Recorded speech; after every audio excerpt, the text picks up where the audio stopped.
Ankleshwar જીઆઈડીસીમાં Atul company પાસે park કરેલ બાઇકની ચોરીના ગુનામાં એક ઇસમની ધરપકડ કરી બાઇક કબજે કરી હતી।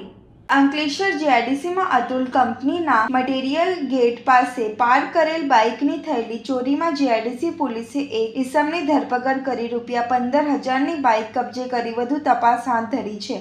ઝઘડિયા તાલુકાના રાજપારડી ગામના જીતુભાઈ વસાવાએ પોતાની બાઇક અંકલેશ્વર જીઆઈડીસીમાં આવેલ અતુલ કંપનીના મટીરીયલ ગેટ પાસે પાર્ક કરી હતી। દરમિયાન તેઓની બાઇકની ચોરી થઈ હતી। તેમણે આસપાસના વિસ્તારોમાં શોધખોળ કરી હતી। જો કે બાઇકની ચોરી થઈ હોવાનું માલુમ પડતા તેઓએ જીઆઈડીસી પોલીસ મથકમાં ફરિયાદ નોંધાવી હતી। પોલીસે ₹15,000ની બાઇકની ચોરીનો ગુનો નોંધી તપાસ શરૂ કરી હતી। દરમિયાન મળેલી બાતમીના આધારે જીઆઈડીસી પોલીસે મૂળ યુપી અને હાલ દઢાલ ગામની શિવાંજલિ સોસાયટીમાં રાજ કપૂર ઓમ પ્રકાશ ગુપ્તાને ચોરીની બાઇક સાથે ઝડપી પાડ્યો હતો। પોલીસે ₹15,000ની બાઇક કબજે કરી વધુ તપાસ હાથ ધરી છે।